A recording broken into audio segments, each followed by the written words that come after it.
A&A communications ও এশিয়ার যৌথ উদ্যোগে আয়োজিত 2 দিনব্যাপী football tournament Guardian presents banker 7 side football fiesta powered by Eastern Bank PLC অনুষ্ঠিত হয়েছে 9 ও 10 জানুয়ারি 2026। রাজধানীর বসুন্ধরা স্পোর্টস সিটির ফুটসাল গ্রাউন্ডে আয়োজিত এই টুর্নামেন্টে অংশ নেন দেশের বিভিন্ন ব্যাংকের ব্যাংকিং পেশাজীবীরা।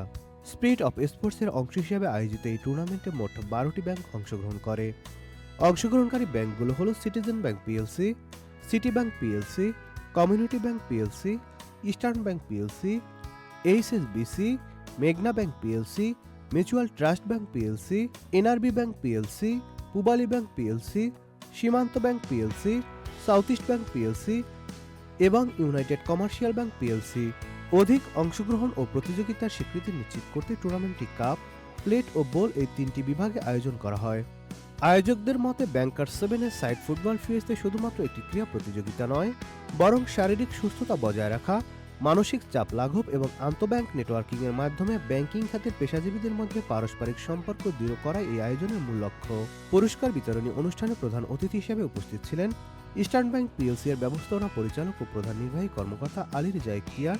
এছাড়াও উপস্থিত ছিলেন বাংলাদেশের জাতীয় ফুটবল দলের ফুটবলার সৈয়দ শাহ কাজিম কিরমানি, সামির রহমান মেহেদি, এসভিপি ও head of business operation, bancassurance Guardian Life Insurance Limited এবং অংশগ্রহণকারী বিভিন্ন ব্যাংক ও স্পন্সর প্রতিষ্ঠানের ঊর্ধ্বতন কর্মকর্তাবৃন্দ। 2 দিনব্যাপী প্রতিদ্বন্দ্বিতাপূর্ণ ম্যাচ শেষে বল চ্যাম্পিয়ন হয় মেঘনা ব্যাংক পিএলসি, প্লেট চ্যাম্পিয়ন হয় কমিউনিটি ব্যাংক পিএলসি এবং কাপ চ্যাম্পিয়ন হওয়ার গৌরব অর্জন করে সিটি ব্যাংক পিএলসি। বিজয়ীদের হাতে ট্রফি তুলে দেওয়ার মধ্য দিয়ে টুর্নামেন্টের সফল সমাপ্তি ঘটে। অনুষ্ঠানের শেষাংশে আয়োজকরা Guardian Life Insurance, Eastern Bank PLC, অংশগ্রহণকারী সকল ব্যাংক, খেলোয়াড়, কর্মকর্তা ও সহযোগীদের প্রতি কৃতজ্ঞতা প্রকাশ করেন। পাশাপাশি ব্যাংকিং খাতের জন্য এই উদ্যোগকে ভবিষ্যতে একটি নিয়মিত ও স্বাক্ষরধর্মী ক্রীড়া আয়োজন হিসেবে এগিয়ে নেওয়ার আশাবাদ ব্যক্ত করেন। Nadim Hasan, channel I.